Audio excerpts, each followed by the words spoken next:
Assalamualaikum warahmatullahi wabarakatuh. Perkenalkan, nama saya Adira Isyani Latifatul Muzaki. Saya dari kelas HES SMAA. NIM saya adalah 102220002.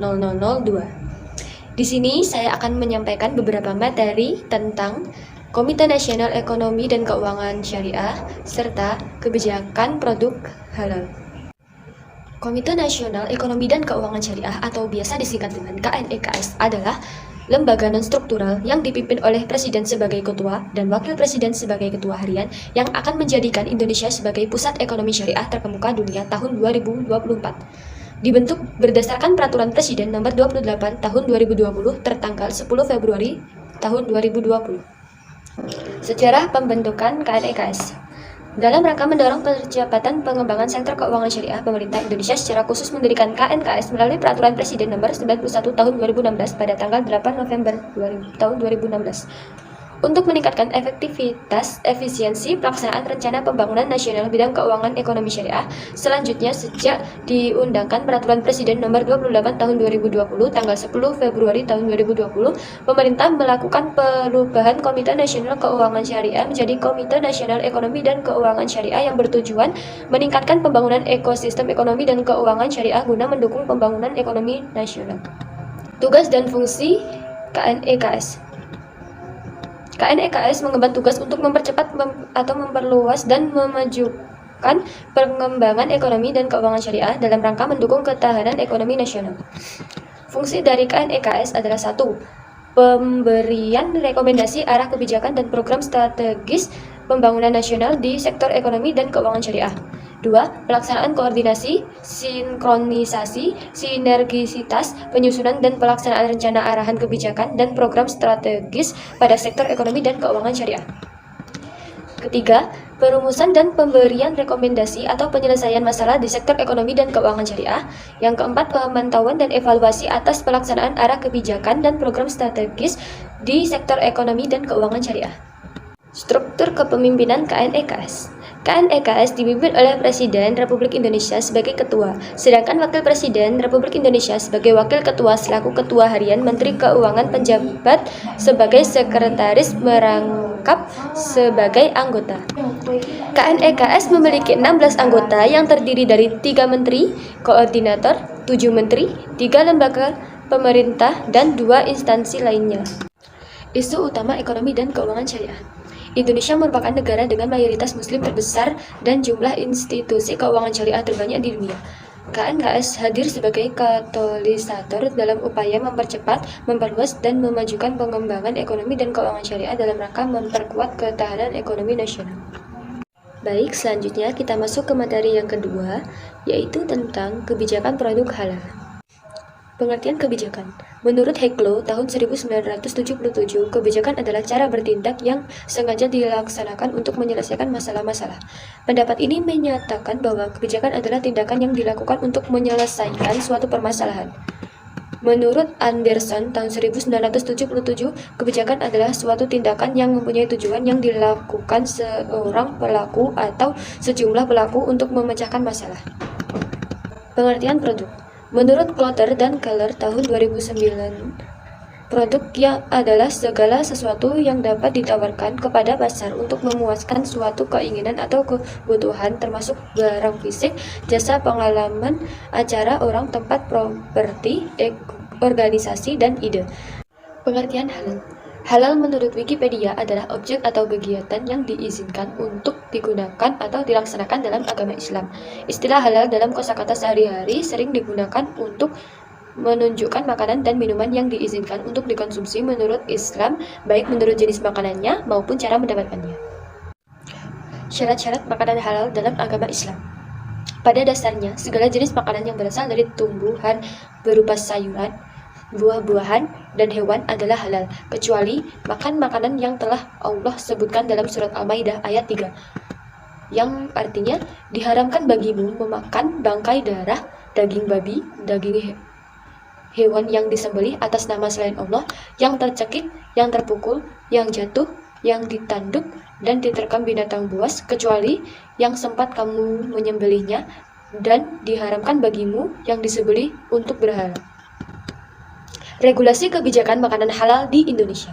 Kajian mengenai produk halal di Indonesia saat ini menjadi hal yang menarik dan memerlukan penanganan khusus dari pemerintah terutama dalam sertifikasi produk makanan halal.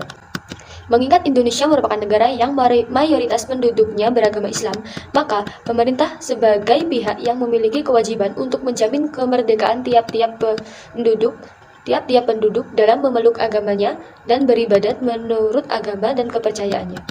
Sesuai dengan Undang-Undang Nomor 29 Ayat 2, hal ini menjadi dasar pemerintah untuk membentuk regulasi kebijakan terkait proses sertifikasi produk halal terutama dalam sektor makanan. Adapun yang terjadi pertimbangan atas dasar untuk membentuk regulasi kebijakan terkait produk makanan halal adalah A. Bahwa Undang-Undang Dasar Negara Republik Indonesia tahun 1945 mengamanatkan negara menjamin kemerdekaan tiap-tiap penduduk untuk memeluk agamanya masing-masing, untuk beribadah menurut agamanya dan kepercayaan itu. B. Bahwa untuk menjamin setiap pemeluk agama untuk beribadah dan menjalankan ajaran agamanya, negara berkewajiban memberikan perlindungan dan jaminan tentang kehalalan produk yang dikonsumsi dan digunakan masyarakat. C. Bahwa produk yang beredar di masyarakat belum semua terjamin kehalalannya. D.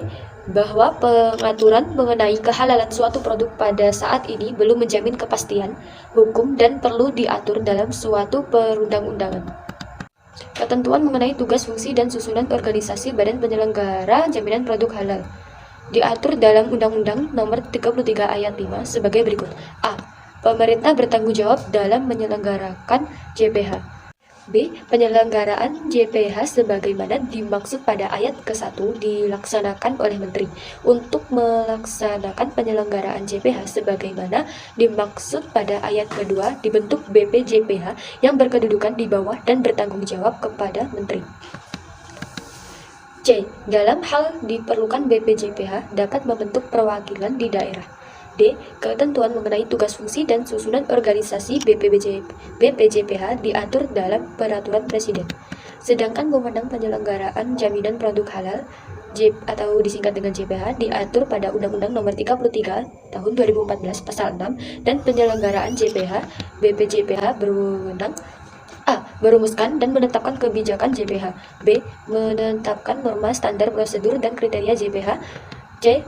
Menerbitkan dan mencabut sertifikasi halal dan label halal pada produk. D. Melakukan registrasi sertifikat halal pada produk luar negeri. E. Melakukan sosialisasi, edukasi, dan republikasi produk halal. F. Melakukan akreditas terhadap LPH. G. Melakukan registrasi auditor halal. H. Melakukan pengawasan terhadap JPH. I. Melakukan pembinaan auditor halal. Dan J.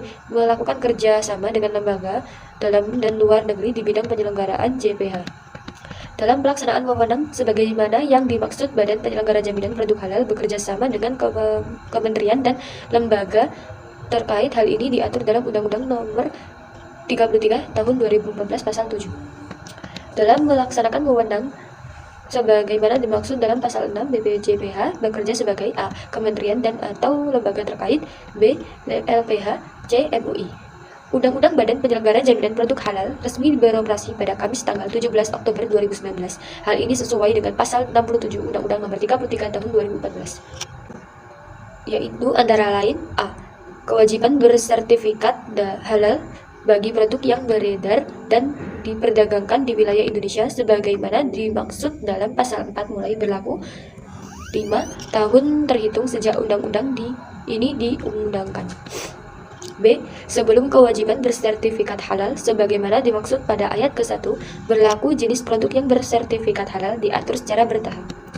C. Ketentuan mengenai jenis produk yang bersertifikat halal secara bertahap sebagaimana diatur pada ayat 2 diatur dalam Peraturan Pemerintah Penyelenggara Layanan Sertifikasi Halal yang berlaku sejak tanggal 17 Oktober 2019 akan dilakukan secara bertahap pada semua produk baik makanan maupun jasa wajib bersertifikasi halal dan akan dimulai dari produk makan dan minuman.